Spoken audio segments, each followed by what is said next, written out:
Good morning students.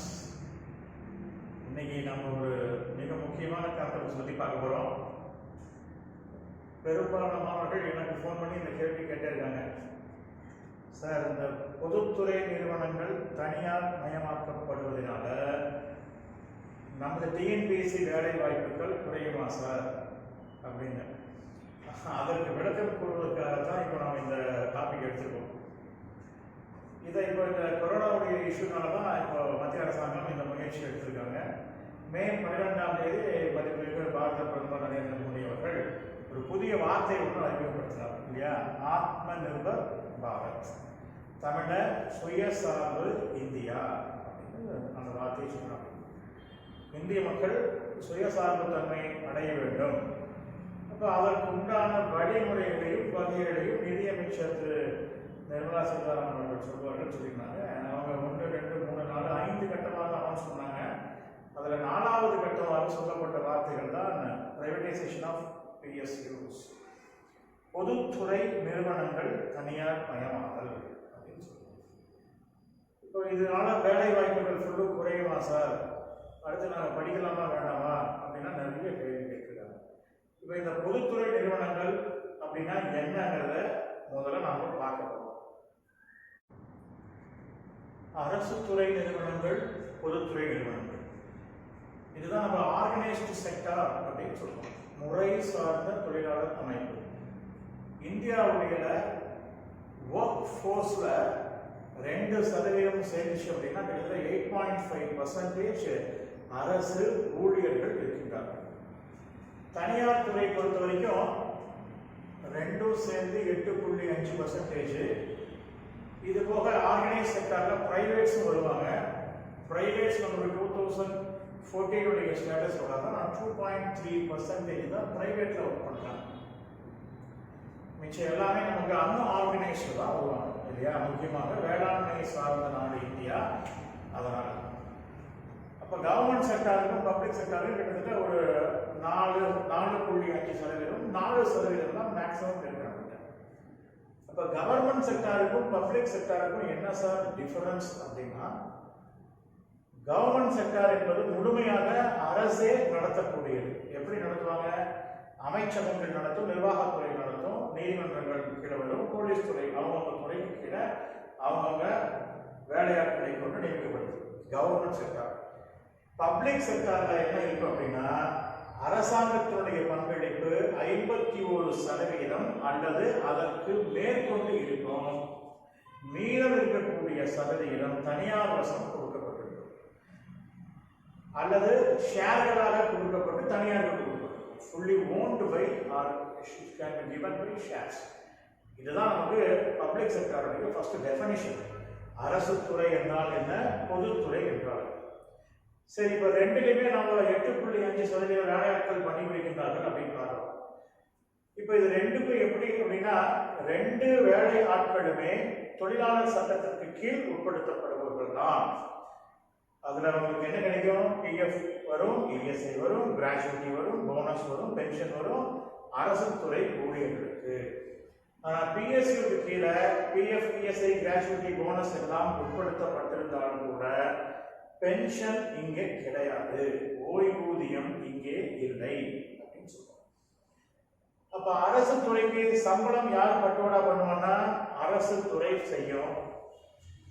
பொதுத்துறை ஊழியர்களுக்கு சம்பளம் யார் கொடுக்குன்னா அந்த குறிப்பிட்ட நிர்வாகமே கொடுக்கிறோம். இங்கதான் கொஞ்சம் வித்தியாசப்படுகிறது. இந்த சம்பளத்தை அந்தந்த துறை சார்ந்த நிர்வாக அமைப்பே நிர்ணயம் பண்றதுனால இவங்க 2 பேருக்கு இருக்கக்கூடிய ஒரே வித்தியாசம், இவங்களுக்கு கொஞ்சம் ஹை சேலரி, சம்பளம் கொஞ்சம் அதிகமாகத்தான் இருக்கும். ஆனா தேர்ந்தெடுக்கப்படக்கூடிய முறையில நாம அரசு துறைக்கு இப்ப பார்க்கிற நம்ம யூபிஎஸ்சி பணியிடங்கள் நமக்கு உற்பத்தி ஆகின்றது. எஸ்எஸ்சி மத்திய அளவுல நமக்கு பண்றாங்க. அடுத்து பப்ளிக் சர்வீஸ் கமிஷன் தமிழ்நாட்டை பொறுத்த வரைக்கும் டிஎன்பிஎஸ்சி, இவங்க நமக்கு அரசு துறை பணியாளர்களை எடுத்துக்கிறாங்க. பப்ளிக் செக்டார்ல எப்படி வேலையாட்கள் நியமிக்கப்படுகின்றார்கள் அப்படின்னா, இங்க ஹைலி ஸ்கில்டு எம்ப்ளாயர்ஸ் கொஞ்சம் தேர்ந்தெடுக்கப்படுகின்றார்கள். இங்கே கம்பேர் பண்றதை விட கொஞ்சம் திறமை வாய்ந்த ஊழியர்கள் தான் இங்கே தேர்ந்தெடுக்கப்படுகின்றார்கள். இங்க எப்படி எடுக்கிறாங்க? நம்பர் 1 கேட் அப்படின்னு ஒரு எக்ஸாம் நம்ம பார்த்துருக்கோம். அந்த எக்ஸாம்ல பாஸ் ஆகக்கூடிய வேலையாட்கள் போகலாம், பிஎஸ்சி போகலாம். நம்பர் 1 நேஷனல் எலிஜிபிலிட்டி டெஸ்ட், ரெண்டாவது டெஸ்ட் ஒன்று. இதெல்லாம் பிஎஸ்சி நுழையக்கூடிய வழிமுறைகள்.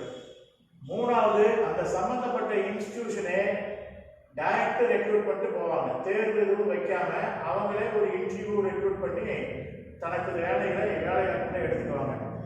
நாலாவது விஷயம், காலேஜில் கேம்பஸ் இன்டர்வியூ மூலமாகவும் செலக்ட் பண்ணுவாங்க. இதுதான் நமக்கு அரசு வேலைகள் நிரப்பப்படுவதும் பொதுத்துறை நிறுவனங்கள் நிரப்பப்படுவதற்கும் உண்டான ஒரு வித்தியாசம். நம்முடைய இந்திய பொருளாதாரம் சார் நல்லா தெரியும், நமக்கு இது ஒரு கலப்பு பொருளாதாரம் அப்படின்னு சொல்றோம், மிக்ஸ்டு எக்கானமி.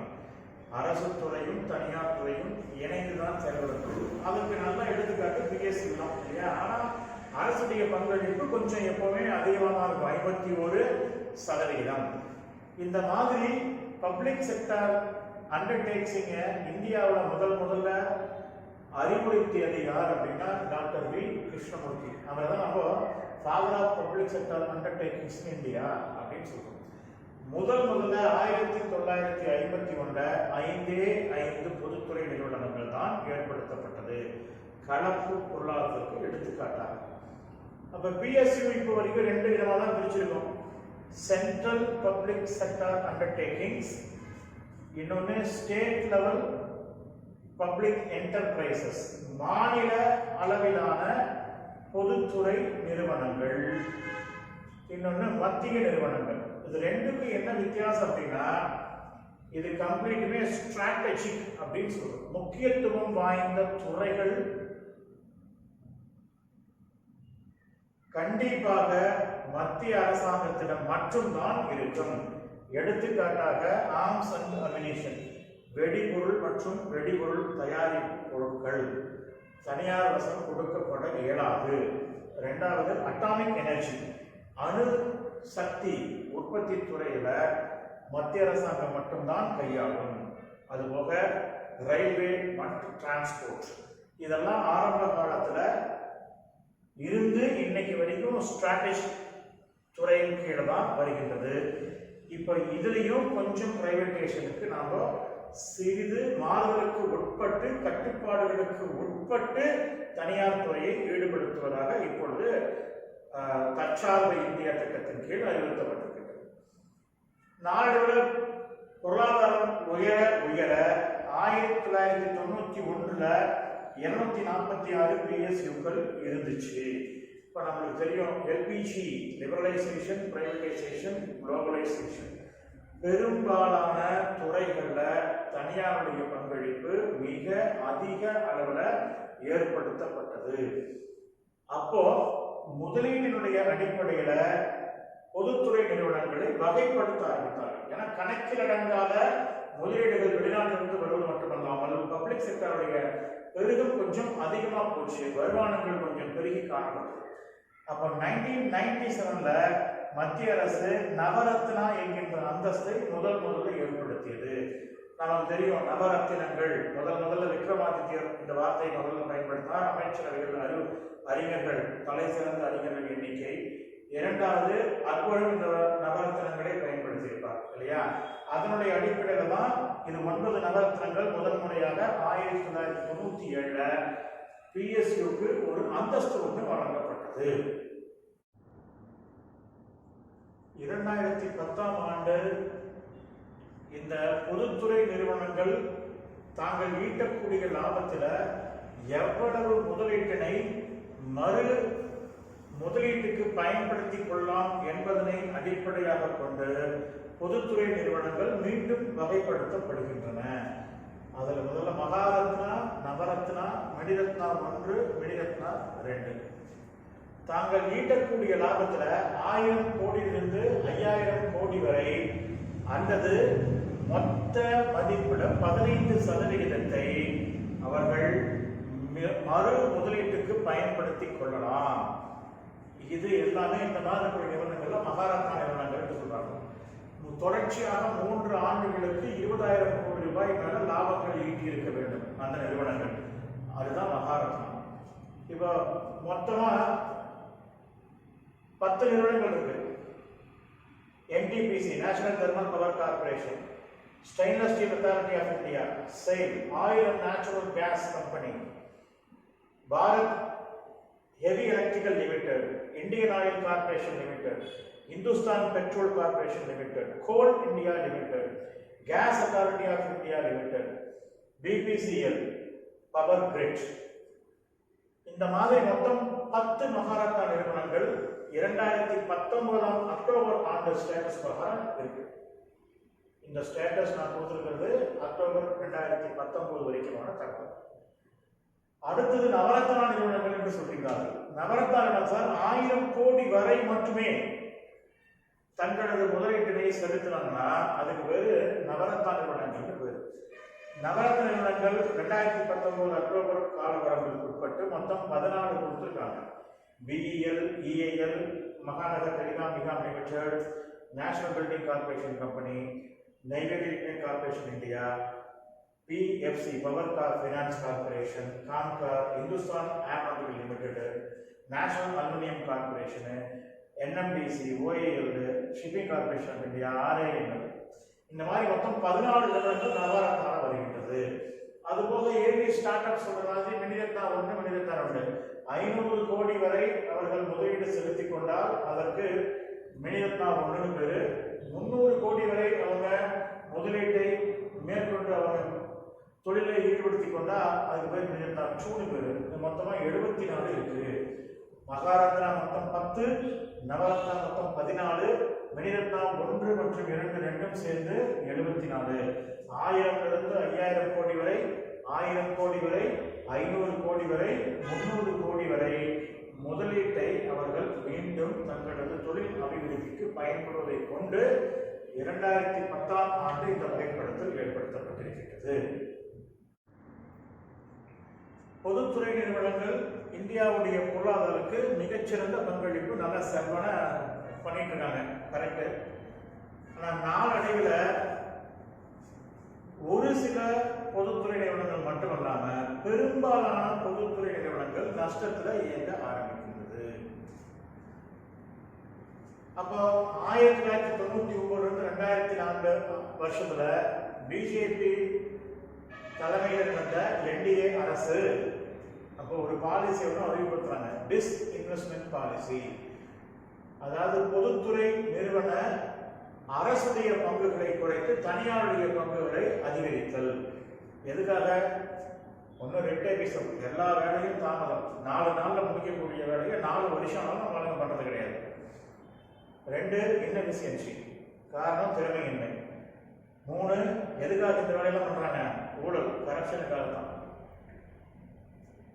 அப்போ அரசு பார்க்கின்றது எவ்வளவுதான் அவங்க காம்பன்சேட் பண்ணுவாங்க.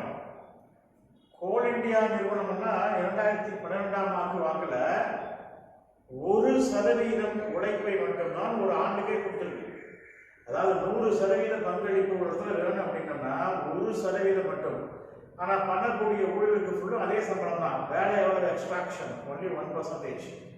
பொறுமை இழந்து அரசாங்கம் என்ன பண்ணது? டிசிஷன் பாலிசியை அறிமுகப்படுத்திருக்கார்கள். பங்குகளை விற்பனை பண்றது. அவங்க பணியை செவ்வனே செஞ்சுட்டு இருந்தா யாருக்கு எந்த புகழும் இல்லை. இப்போ இது இந்தியாவுடைய ஒரு மிகப்பெரிய சாபக்கேடு இல்லையா? தனிநபர் சுய லாபத்திற்காக இந்த மாதிரி வேலைகள் நாட்டினுடைய பொருளாதாரத்தையே பாதிக்கக்கூடிய இருந்துச்சு. இப்போ 2019 இப்போ ஏர் இந்தியா நிறுவனம் மத்திய அரசு முதல்ல 10,000 கோடி ரூபாய் கொடுத்தாங்க. அந்த நிறுவனத்தை சரி கட்டுவதற்கு மீண்டும் நஷ்டம். வேற என்ன பண்ணுவாங்க? தனியாருக்கு விற்பனை பண்றதா? டிஸ்இன்வெஸ்ட்மெண்ட். விஸ்தாரா என்கிற நிறுவனம் சார், விஸ்தாரா டாட்டாவுக்கும் சிங்கப்பூர் ஏர்லைன்ஸும் சேர்ந்து பண்ணக்கூடிய கொடுத்தாச்சு. BPCL அரம்கோ நிறுவனம் சவுதி அரேபியா நிறுவனத்துக்கு கொடுக்கப்பட்டுருச்சு.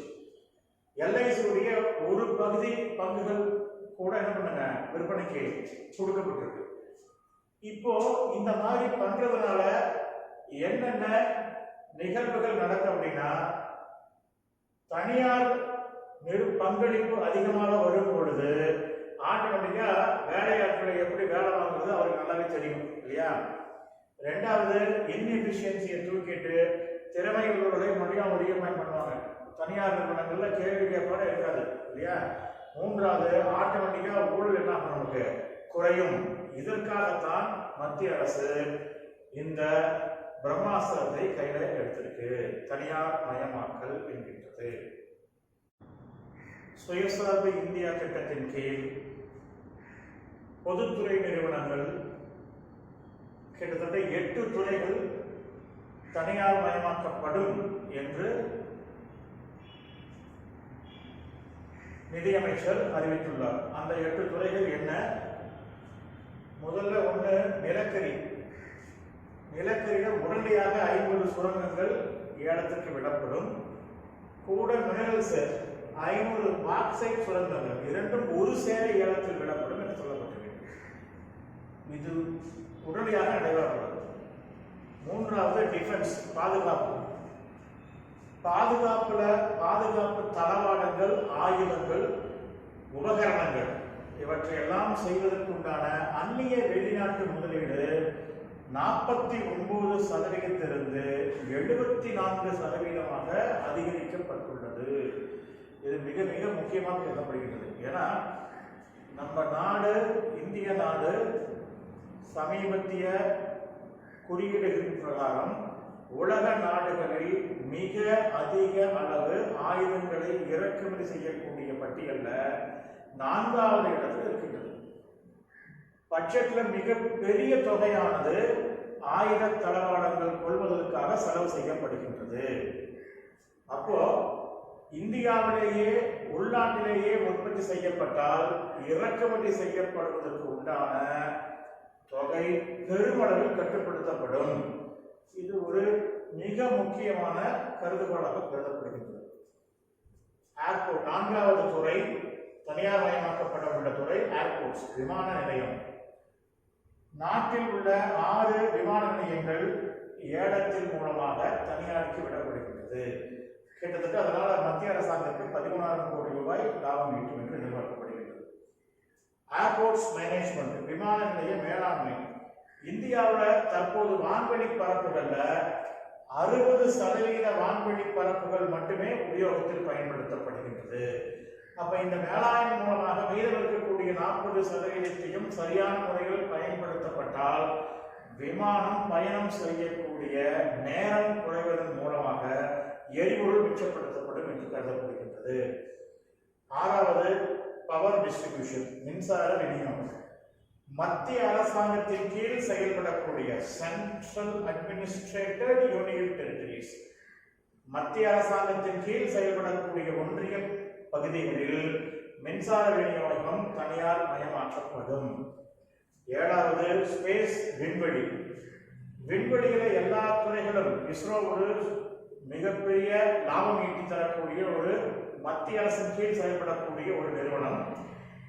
அதுல செயற்கைக்கோள் ஏவுதல், புதிய கோள்களுக்கு உண்டான ஆய்வு செய்தல், விண்வெளி பயணம் போன்ற துறைகளில் மட்டும் தனியாருடைய பங்களிப்பு அதிகப்படுத்தப்படுகிறது. 8வது துறையாக நியூக்ளியர் எனர்ஜி, அணுக்கரு ஆற்றல். அணுக்கரு ஆற்றல்ல ரேடியோ ஐசோடோப்ஸ், செயற்கை கதிரியக்க தனிமங்கள் அல்லது செயற்கை ஐசோடோப்புகள், வேளாண்மை மற்றும் மருத்துவ துறையில் உற்பத்தி செய்யப்படுவதுடைய பங்களிப்பு தனியாருக்கு வழங்கப்பட உள்ளது. இதுவே நாம் பார்க்கக்கூடிய பிரைவேடைசேஷன் செக்டார்ஸ், நியர்லி 8 செக்டார்ஸ், 8 துறைகள் ஆகும். பிரைவேடைசேஷன் ஆஃப் பிஎஸ்யூ, இப்போ பொதுத்துறை நிறுவனங்கள் தனியார் மயமாதலை பற்றி ஒரு விரிவாக பார்த்தோம். இப்போ இருக்கிறதே முக்கியமான பாயிண்ட் இதுதான் நம்ம தேவை. என்ன குறைபாடு சார் தனியார் மயமாதலால்? First point, job losses in large scale. கண்டிப்பாக பெருமளவில் வேலை இழப்பு ஏற்படும். இரண்டாவது, exploitation of the workforce. வேலையாட்கள் அதிக வேலைக்கு உட்படுத்தப்படுவார்கள். ஸ்பேஸ் ஃபீல்டில் தனியாரை ஈடுபடுத்தப்படுவதால நாட்டினுடைய பாதுகாப்பு அச்சுறுத்தலுக்கு உள்ளாகலாம். Startups can't meet challenges. புதிதாக உள்ள வரக்கூடிய தனியார் நிறுவனங்கள் தேவைப்படக்கூடிய இலக்கை அடைய முடியாமல் போகலாம்.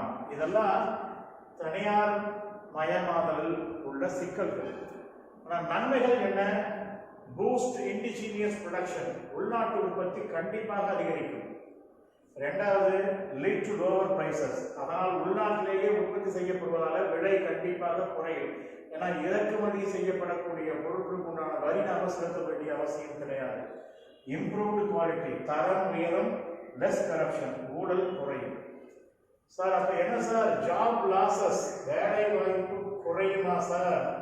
இப்ப டிஎன்பிசி வேலையிடங்கள் குறையுமா சார்? நான் முதல்லயே சொன்னேன், நாம பிஎஸ்யூக்கு தயாராகவில்லை. நாம தயாராகிறது கவர்மெண்ட் செக்டாருக்கு கீழே செய்யக்கூடிய நிறுவனங்களுக்கு தான் பணியிடம் தருகின்றோம்.